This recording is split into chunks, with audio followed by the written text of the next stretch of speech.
All right, guys, so we are going to go over some foundational documents today. So far we've done the Constitution, we did the Articles of Confederation, and the Declaration of Independence. So we're a third of the way done with foundational documents. This first unit is really heavy with them, and so what we're going to be looking at next are the Federalist Papers, as well as the Anti-Federalist response. So just kind of setting the scene here. The Constitution in its final draft form is passed September 17th of 1787. And then, does anyone remember how many states we need on board to actually put it into effect? 9, right? We need 9 of 13 states to agree to this new Constitution. So the year that follows the final draft being signed is centered around this fight for ratification. Ratification is just another term for approval.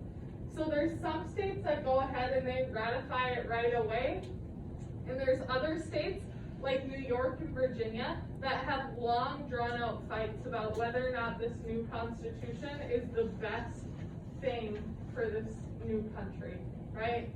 So we came from the monarchy, then we had the Articles of Confederation, which are way too weak, and now we need to figure out how are we going to meet in the middle, right? And so out of that argument emerges two different interests per se, and that is the Federalist response and the Anti-Federalist response. So the Federalists are going to be in favor of this new Constitution. They wanted a stronger national government. Some Federalists, the guys who wrote the Federalist Papers, were Alexander Hamilton, John Jay, James Madison, wrote the one that we're going to look at today. And so these people were heavily involved in actually writing the Constitution and were strongly in favor of this new form of government. Now, the Constitution itself is only, I have it pinned up on the wall over there, it's like 3 pages that size, right? So when we think about a document governing a country, the Constitution is fairly short, right? And that leaves a lot of gray area, a lot of room for interpretation, which honestly is where a lot of our political disagreements come from today yet. Like, should the federal government be able to do that or not? And so there's those same arguments are happening in the states at the time. And so the Federalists used the Federalist Papers to actually break down this new Constitution and talk about why it's so important that we approve of this, how it would actually work in practice, so on and so forth. So in a couple of units, we're going to look at Federalist 78.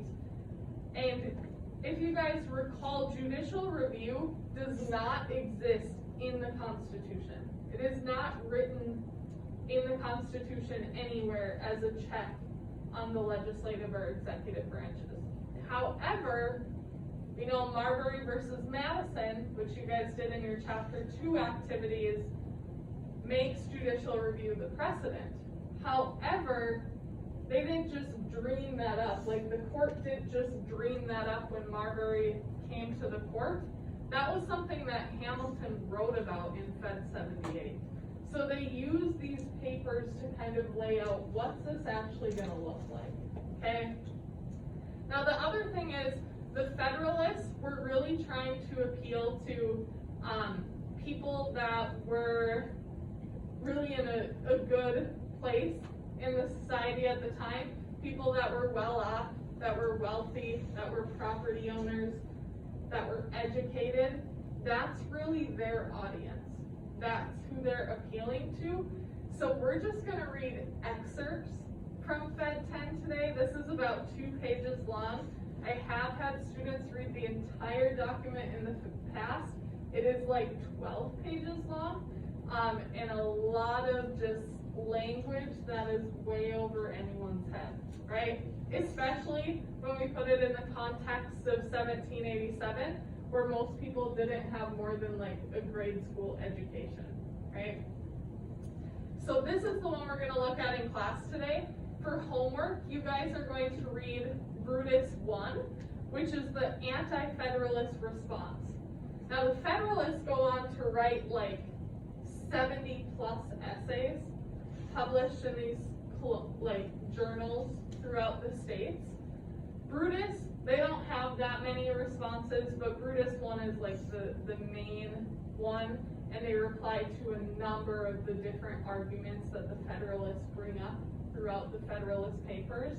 And that one is much more user-friendly because they were really appealing to the common people. And a lot of the people in the colonies at the time maybe aren't even literate, right? So Brutus's response is going to be much easier to read. I think you'll find it is a little bit lengthy because they were replying to so many different Federalist papers in their response, but it's much more user-friendly. So that's what you'll look at for your homework, okay?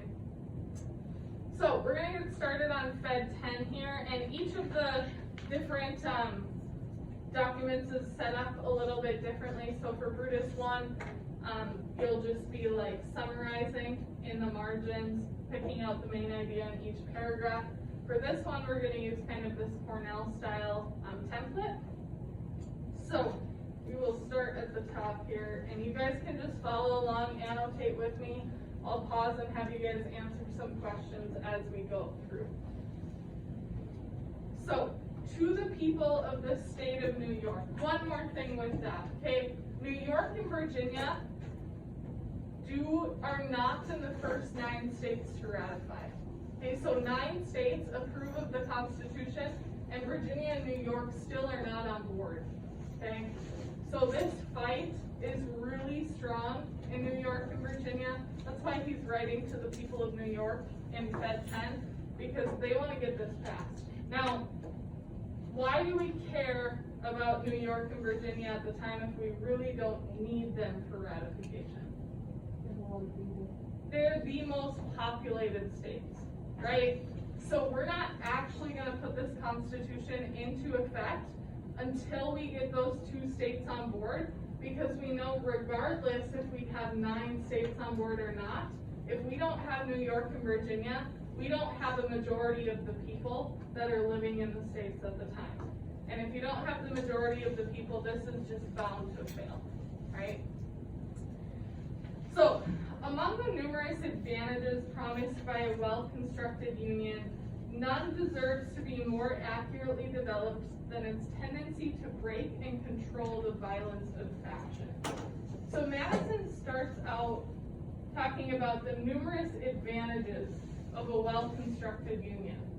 So I know from the get-go, there's going to be something in here about like the pros of the Constitution, right? And he says the number 1 pro, more or less, is its tendency to break and control the violence of faction.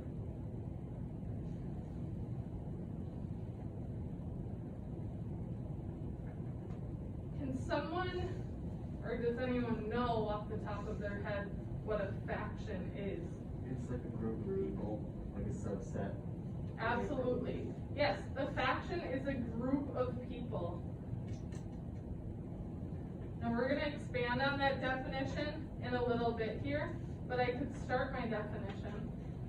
A faction is a group of people. Maybe we'll add to that in a second. So then the main topic of Federalist 10, throughout this entire document, we're talking about factions. So, if this shows up on your AP exam, and you don't remember hardly anything from the entire document, try and remember Fed 10 is factions. Okay, that's like, if you know that, you should be able to come up with enough to answer this round. Okay, so Fed 10 is factions. Now, Madison goes on to give a definition here in the next slide. So he says, by a faction, I understand a number of citizens. So we've got that, right? A group of people, a number of citizens, whether amounting to a majority or a minority of the whole, who are united and actuated by some common impulse of passion. So what could we add to our definition?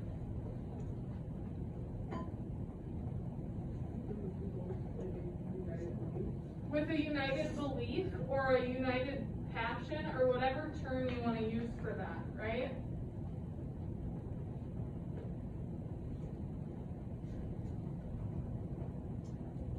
With similar beliefs, right? You could put it in a number of different ways.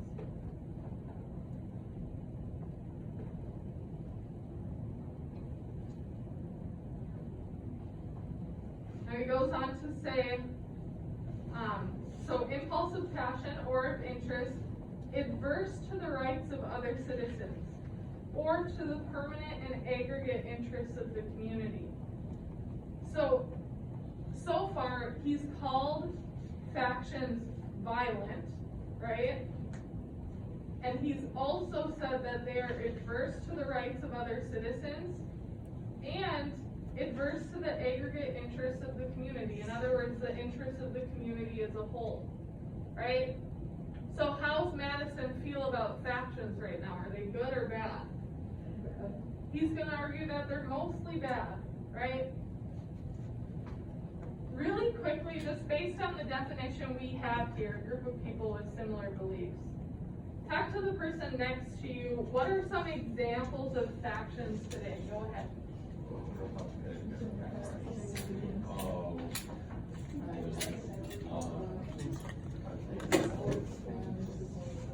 I guess like you could say gamers and basically have like All right. We'll take a couple ideas here. Morgan, I'll start with you in the back. What'd you come up with? Okay, political parties would be a great example of modern day factions, right? They're huge factions because they make up like a huge portion of the population since we only got 2 of them, right? So that would be an example. Are there smaller factions than a political party? Shinjini, what did you guys come up with? Sports fans. Yeah, it doesn't have to be politically related, right? You could have a faction of people who really like sports. Do you want? Ladies, what was one that you came up with? A club or something. Yeah, different organizations. I heard you guys mention like religious organizations, even just like any club really is people with common interests, right? Politically, there's also a number of like interest groups, right? So an example of an interest group would be like the NRA, right? So they have really passionate beliefs about Second Amendment rights, right? And so that's a politically motivated group, but smaller than a political party, right? Because they're focused on one issue. Black Lives Matter would be an example of a faction that's made a lot of news lately, right? And so it could be a number of things, just any group of people with similar beliefs. So you're just going to note some of your examples right here on the side. So then it asks, are factions good or bad? And we said, so far, according to Madison, they're bad, right? He's only said bad things about them. So why? They can be violent, right? They can be adverse to the rights of other citizens. What's he mean by that? If they're in the majority, they could take away rights, right?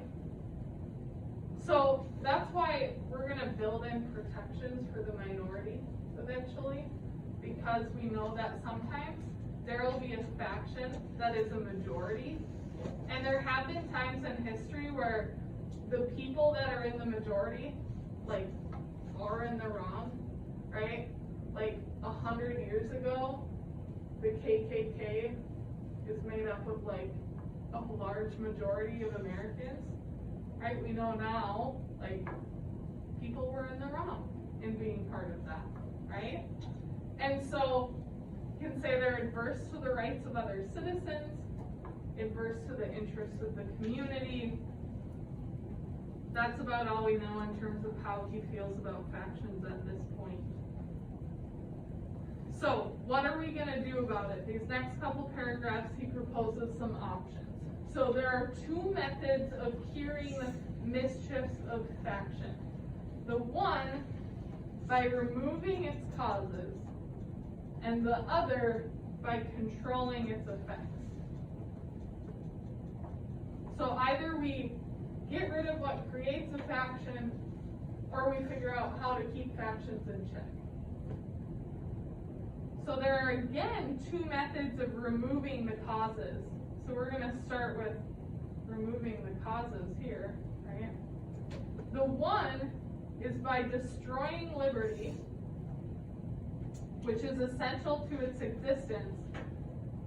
The other, by giving every citizen the same opinions, the same passions, and the same interests.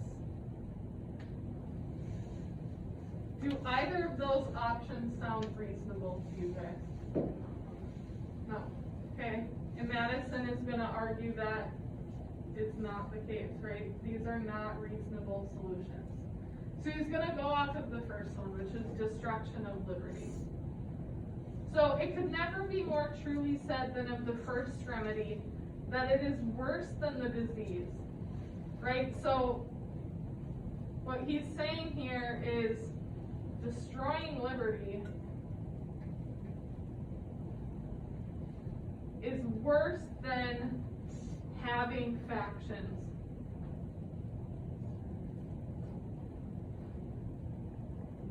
Agreed? So he says, liberty is to faction what air is to fire, an ailment without which it instantly expires. But it could not be less folly to abolish liberty, which is essential to political life. Right? So why not abolish liberty? Because it's essential to political life. And it nourishes faction. And it would be to wish the annihilation of air, which is essential to animal life, because it imparts fire its destructive agency. So lots of kind of like fluffy comparisons, right? But what he's saying there is we need liberty in political life, right? And the side effect of that is factions, right? Like if we have the power to say what we're thinking, to organize with others that share similar beliefs, right? Liberty entitles us to those actions. So if we get rid of that, what's that leave in political life, right? All right. The second is as impractical as the first would be unwise. So he's saying destroying liberty is unwise. The second option, which was give everyone the same opinions, that is impractical. Okay, so the second option is impractical, and that was giving every citizen the same interest.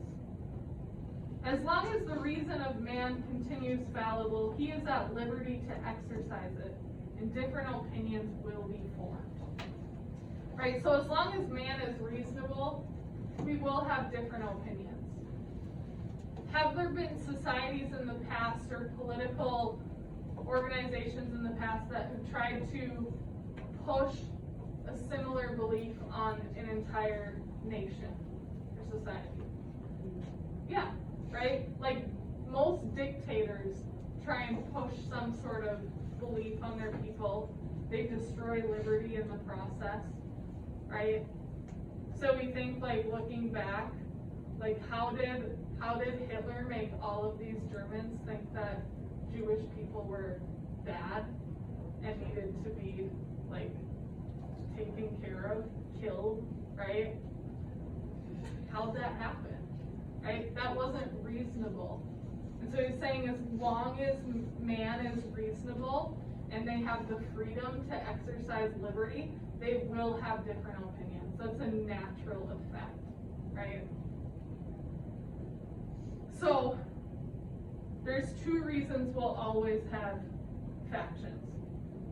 What's the first reason? Because we're free. We're free. We have liberty, right?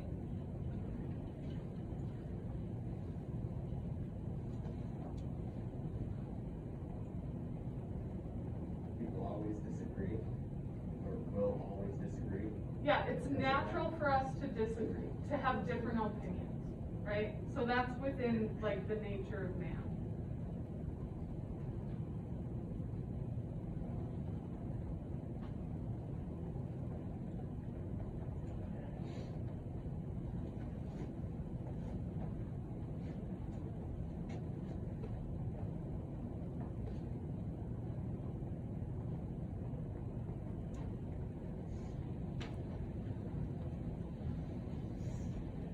He's gonna go on a little bit more about that in this next paragraph.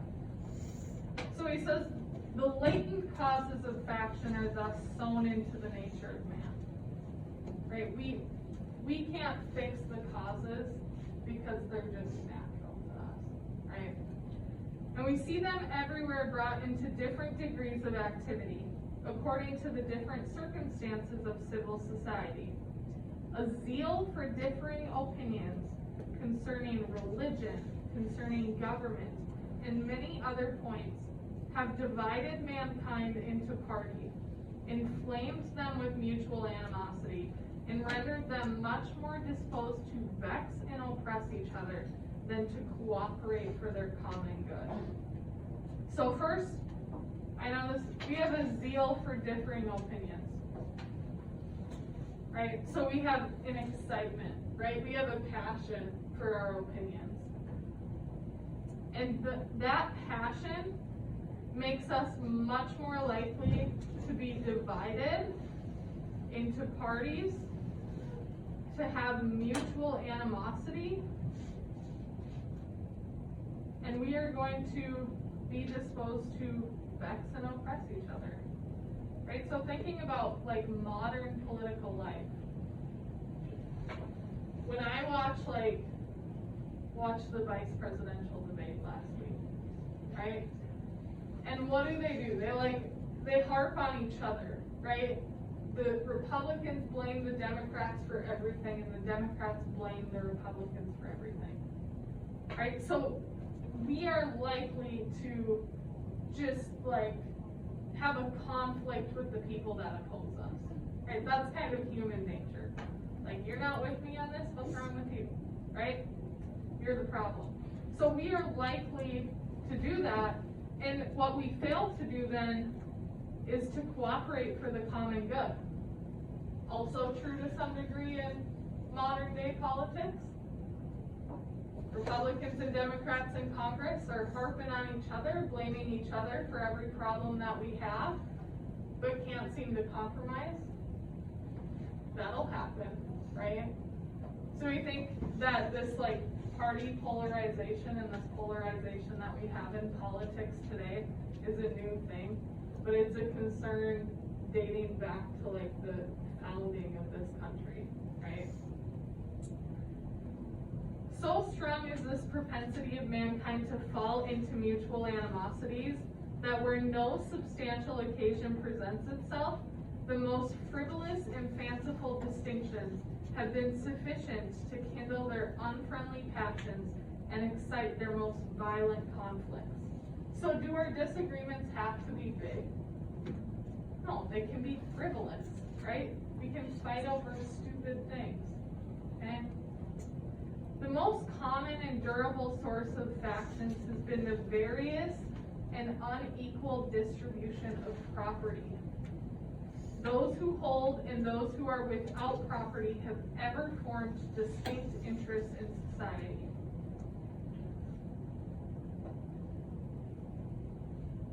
Okay. So someone summarize for me, how's human nature play a role in factions?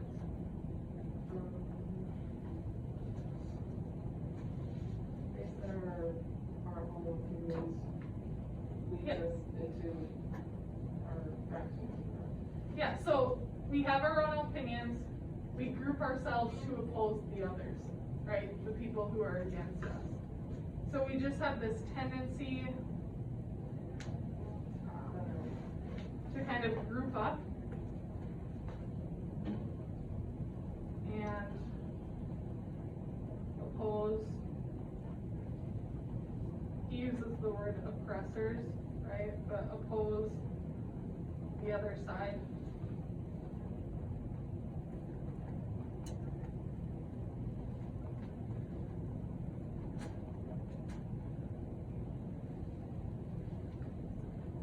So then that last sentence there, he talks about the number one source of factions. What is that? Property, okay? Now, I'm gonna go more broad with that. So he's talking about unequal distribution of property. Property at the time is really a sign of wealth, right? Wealthy people have it, people that are not well off do not. So economic, like, situations are what he says is the number one reason that we're divided in politics, right? Between the people that are wealthy and the people that are not.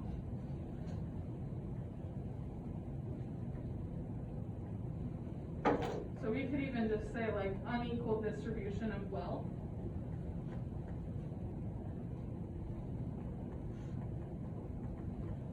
Do we still see divisiveness in politics today over unequal distribution of wealth? Yeah. Yeah, absolutely, right? You hear people talk about the 1%, or you see the president's tax returns on the front of the New York Times, right? There's all these discussions that really revolve around the issue of how does the government treat people that are wealthy versus how does the government treat people that need additional assistance, right? And there's differing political opinions on that. So Madison argues that that is the number one way in which we divide ourselves. All right, so the inference on which we are brought is that the causes of faction cannot be removed. Okay, so none of these options so far are going to work. And that relief is only to be sought in the means of controlling its effects.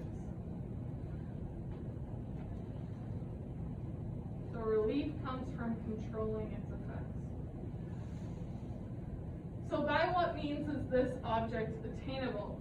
The majority, having such coexistent passion or interest, must be rendered, by their number and local situation, unable to concert and carry into effect schemes of oppression. So the majority has to be unable to carry into effect schemes of oppression. So what we need then is protections for the minority, right? Some sort of way that our society protects the minority.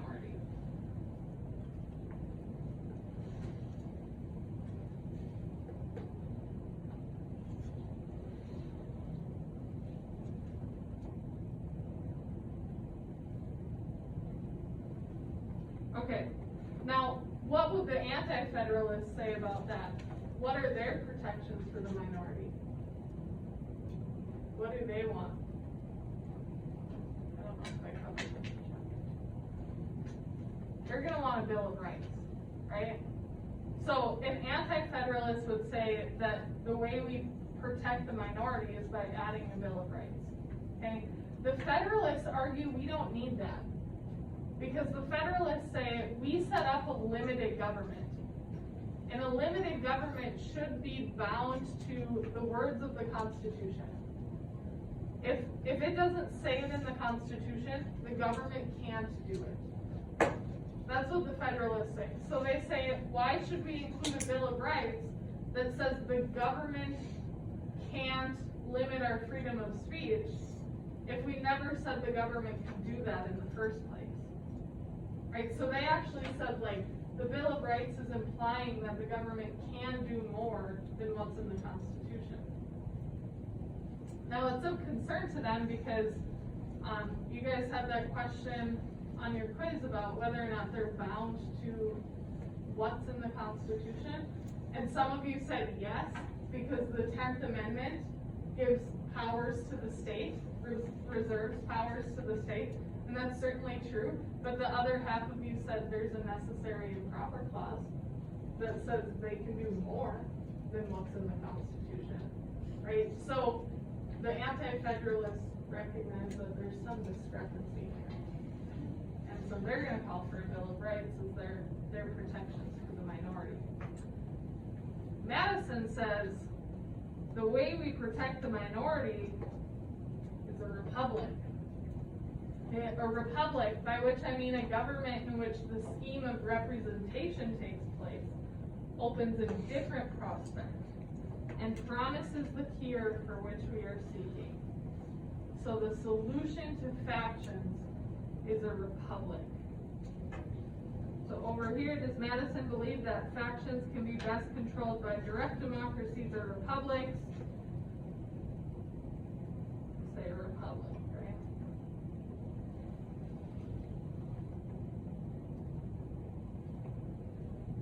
Now he's going to expand on that idea. So the greater number of citizens and extent of territory which may be brought within the compass of the Republican than the democratic form of government.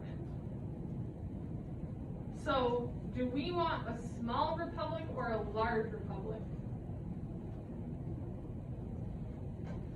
A greater number of citizens and extent of territory. We want big, right? So Madison is going to fight for a large republic.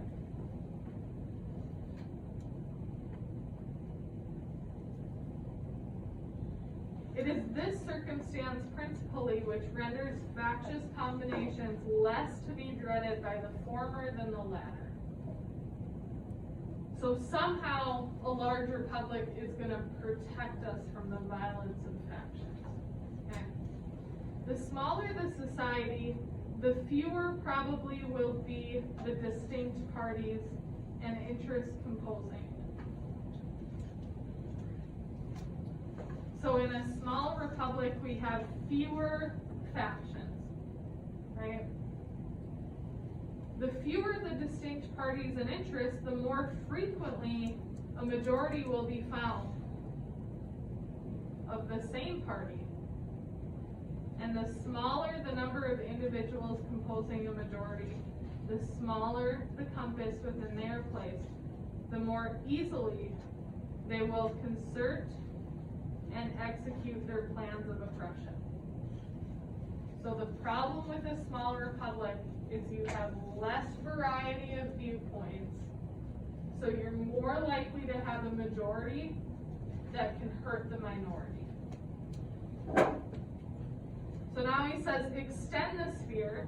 Now we're going to a large republic, and you take in a greater variety, greater variety of parties and interests. You make it less probable that a majority of the whole will have a common motive. I'm just going to say it's less probable that we have a majority. We'll have a common motive to invade the rights of other citizens. Or if such a common motive exists, it will be more difficult for all who feel it to discover their own strength and act in unison with each other. So it's hard for us to find the people that agree with us, right? It's probably less true now than it was in 1787, right? Besides other impediments, it may be remarked that where there is a consciousness of unjust and dishonorable purposes, communication is always checked by distrust in proportion to the number whose concurrence is necessary. He's just saying, the larger this is, like, the more we can trust that there's other people to combat others' impulses, right? So why are big republics better than small republics at preventing factions? Let's see. First, we have a greater variety of interests, right? So that's kind of our first thing.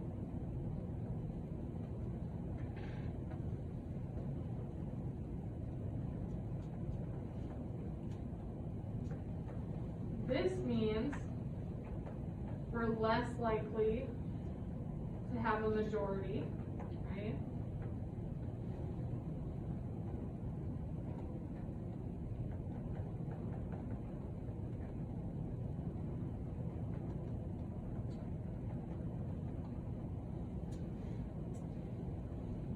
And then they say it's more difficult to act in unison, right?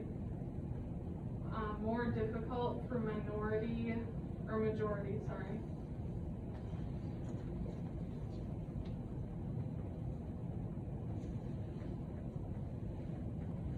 To act as one or to unite. And that's gonna protect the minority, right?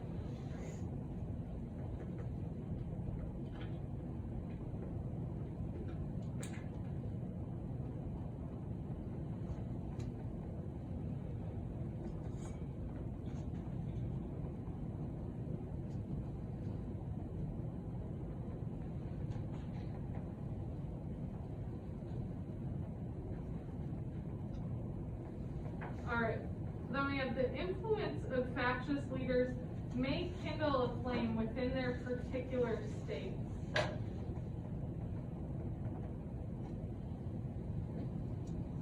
So factions are more likely to be problematic at the state level, right? Because states are smaller. But it will be unable to spread a general conflagration throughout the other states. A religious sect may degenerate into a political faction in part of the Confederacy, but the variety of sects dispersed over the entire face of it must secure the national councils against any danger from that source. So if we get some sort of factious movement happening in some state, it's unlikely to spread to the 13 other states, and therefore at a national level, we are protected from the danger of a faction, right? A rage for paper money, for an abolition of debts, for an equal division of property, or for any other improper or wicked project will be less apt to pervade the whole body of the Union in the same proportion as such malady is more likely to taint a particular county, district, than an entire state. So factions are going to be a problem the smaller scale we go, right? At the city level, at the county level, they're going to be a problem. At the state level, they could be.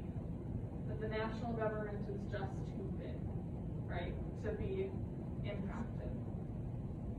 All right, all Federalist Papers are signed under the pen name Publius, which means of the people.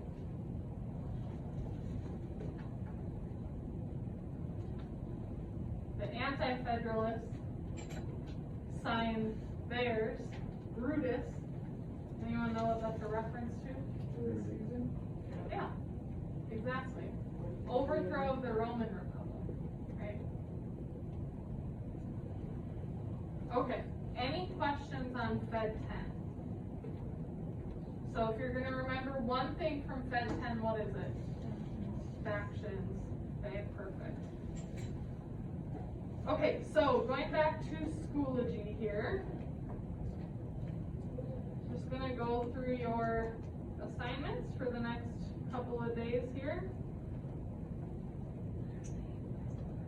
So we have Brutus 1 annotation. You're gonna read the attached document, keeping in mind that this is the Anti-Federalist response to the Federalist Papers. As you read, highlight the main ideas and summarize those ideas in the margin. You may also note any questions that you have. I'll take a look at those as I go through and get you some points on this. Now, this is a longer document, but like I said, it's easier to read. Don't get too caught up in all the text. I would say try and pull like one main idea from each paragraph, and that'll give you kind of a general idea of what's going on in the document. With the Federalist Papers, because there was more than 70 of them, we can assign like one main topic to every Federalist paper, right? Fed 10 is factions, Fed 51, we're gonna talk about separation of power. Brutus addresses a number of different ideas, so just kind of pull those out by paragraph. And then, when you are done with that, your other assignment is this Fed versus anti-Fed. And so you're gonna do these like talking heads. So you'll design each figure to include images, illustrations, words, phrases, and quotes relevant to the political views of the Feds and anti-Feds. In each head, you must have a definition, and then 3 images or illustrations, 5 terms, and then, the 5 terms and the 3 quotes can be spread out between the 2 heads.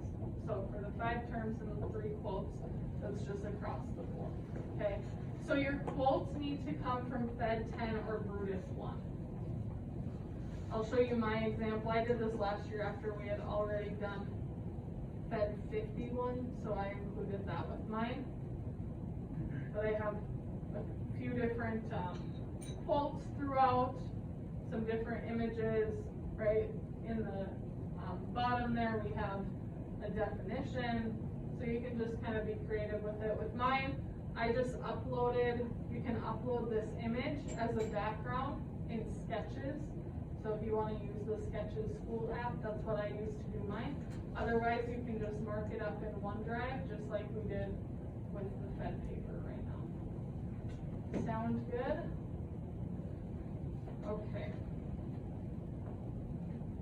I'm gonna let you guys go a couple minutes early today. So if you have questions or you need to make up the quiz,